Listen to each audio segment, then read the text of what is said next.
en el que estoy fundamentando mi mensaje esta mañana se encuentra en el Evangelio. Dice en el verso 21, Juan 20, 21, entonces Jesús les dijo una vez más: la paz sea con ustedes. Así, este es el texto, así como el Padre me envió, también yo los envío a ustedes. Y habiendo dicho esto, sopló y les dijo: reciban el Espíritu Santo. A quienes ustedes perdonen los pecados, les serán perdonados, y a quienes no se los perdonen, no les serán perdonados. Este es nuestro texto. Amén. Jesucristo ha resucitado. Esta semana leí un mensaje de un hermano cristiano y decía esto: somos enviados, la iglesia es enviada por Jesucristo, por Dios, al mundo. Dice, en nuestro DNA está metido, digamos, el envío, la tarea, la misión de la iglesia. Así es de que esta es ya de por sí una tremenda lección. El mensaje es: Jesucristo nos envía a todos, no solamente a los apóstoles de aquel entonces, sino a todos los que escuchamos el mensaje de Jesucristo. Él nos dice, así como me envió el Padre, así también yo los envío. ¿Los envío a qué? A la misión. A la misión de la iglesia. En nuestra iglesia evangélica, luterana, tenemos una hermosísima doctrina que pocas veces lamentablemente la usamos en todo su esplendor, y se llama el sacerdocio universal de todos los creyentes. El sacerdocio universal de todos los creyentes quiere decir simplemente que al ser bautizados nosotros, o cuando fuimos bautizados, Dios nos dio el privilegio no solamente de ser hijos e hijas de Dios mismo, sino nos dio la bendición y privilegio de ser sacerdotes. Y en el caso de las mujeres, sacerdotisas. ¿Qué quiere decir esto? El sacerdote es un intermediario entre Dios y el pueblo.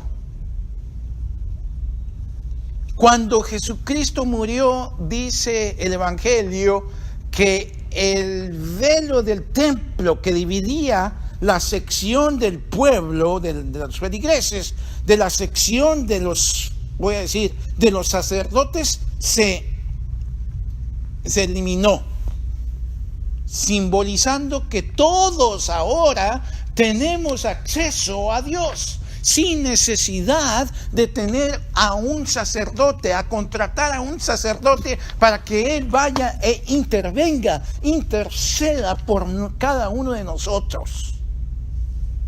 No es necesario ya más contratar a un sacerdote, por así decirlo, al estilo del Antiguo Testamento, para ofrecer nuestro sacrificio, para ofrecer nuestras ofrendas, para ofrecer nuestras oraciones a Dios.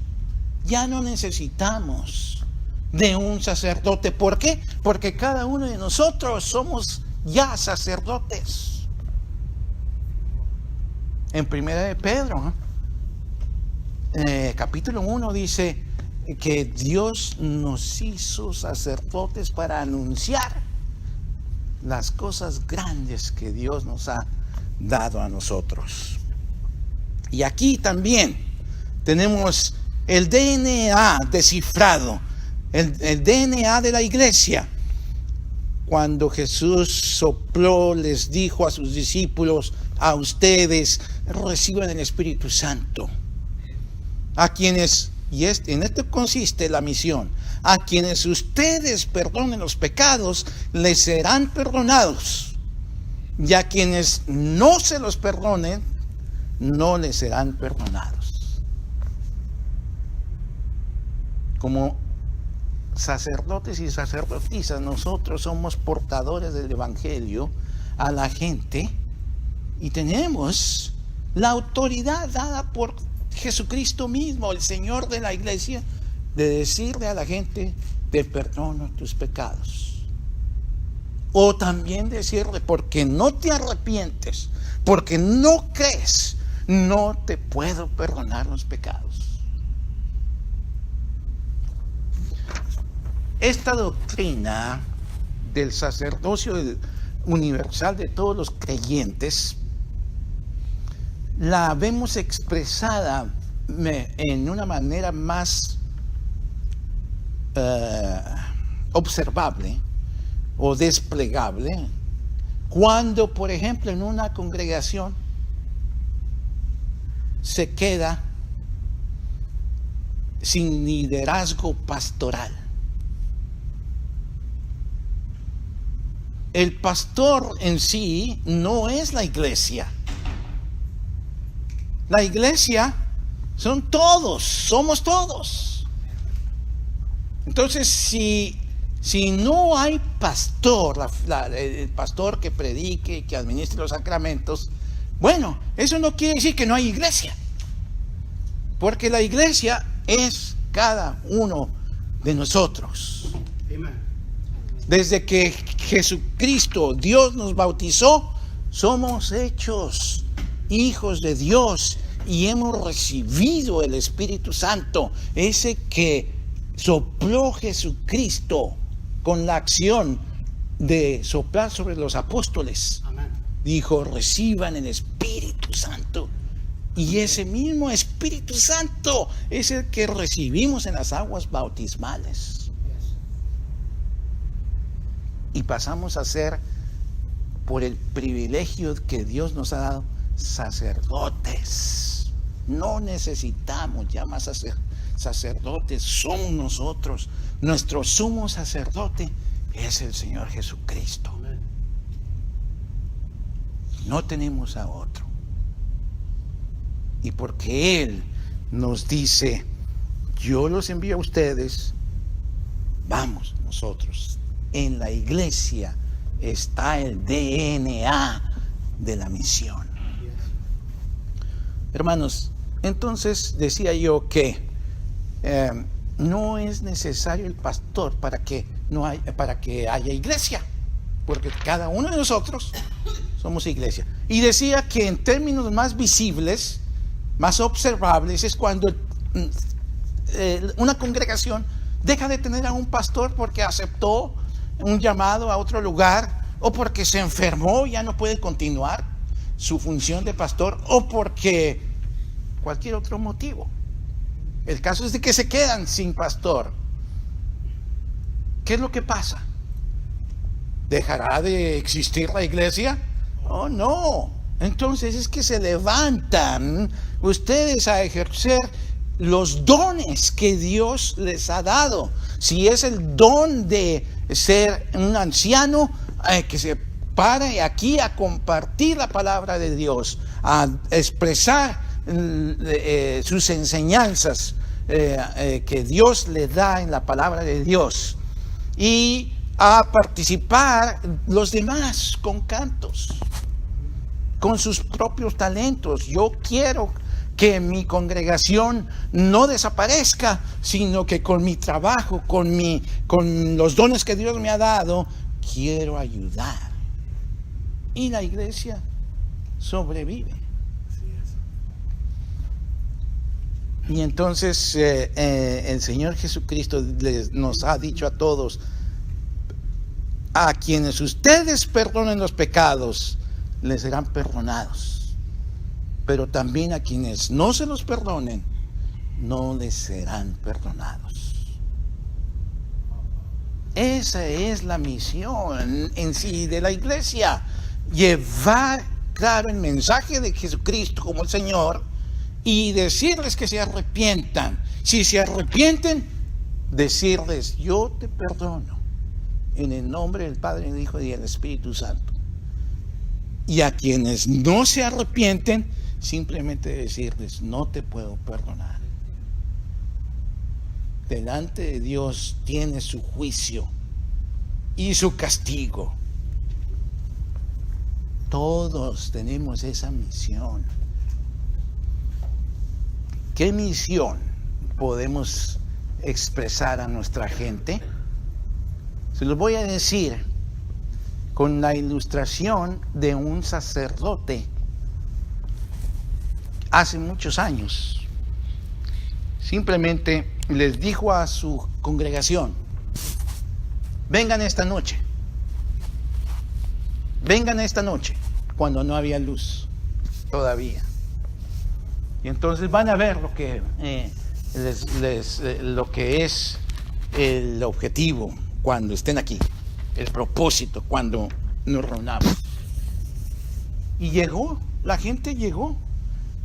Tal vez algunos por curiosidad, otros por obediencia, otros para ver qué pasaba, si de veras se presentaba el sacerdote. Cada quien entró al templo y se sentó en una banca que encontraron en la oscuridad. Estaba todo oscuro. Y se sentaron y esperaron. Y esperaron. Y esperaron. Y dijeron: ya el sacerdote, el pastor ya no vino.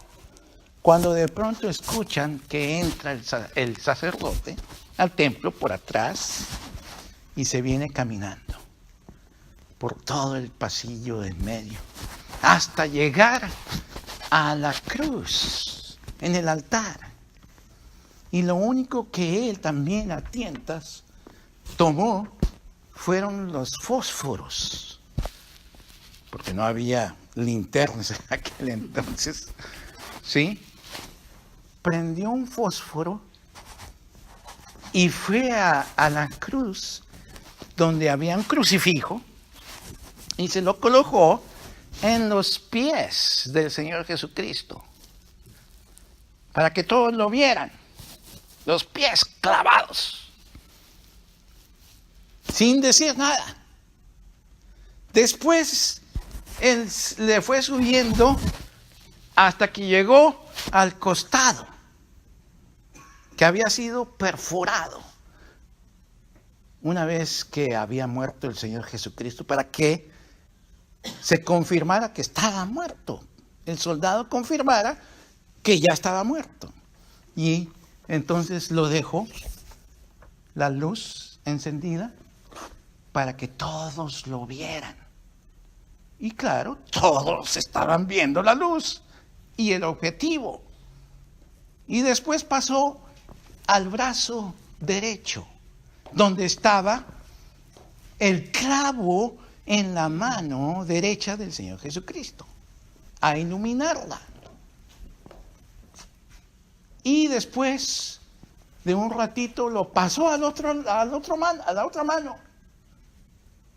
Y una vez que terminó, fue a la cabeza, en donde vio donde estaba la corona de espino en el crucifijo, y se las detuvo allí. Después de esto, sopló al fósforo o la vela que ya había iluminado, la dejó allí y se salió. Era todo lo que él hizo. ¿Qué hizo? Lo único que hizo era apuntar al sufrimiento de Jesucristo por ti y por cada uno de nosotros. Ese es el mensaje, en síntesis, que nosotros debemos de decirle a la gente. Mira, Tenemos a este Señor que murió en nuestro lugar, que pagó por nuestros pecados, que Él sufrió todo eso que Él padeció por cada uno de nosotros. Ese es el mensaje. Y después también apuntar a que Él murió y resucitó al tercer día, según lo que Él anticipó. Es difícil aprendernos esta lección. Nos cuesta trabajo. Somos tan cabezas duras que no podemos expresar el Evangelio. Que Dios nos ayude con el Espíritu Santo. Este mensaje de misión, de DNA que está en nosotros, debe ser vivido y expresado. Cristo vive, Él resucitó para que nosotros tengamos vida, y la tenemos en su nombre solamente. Amén.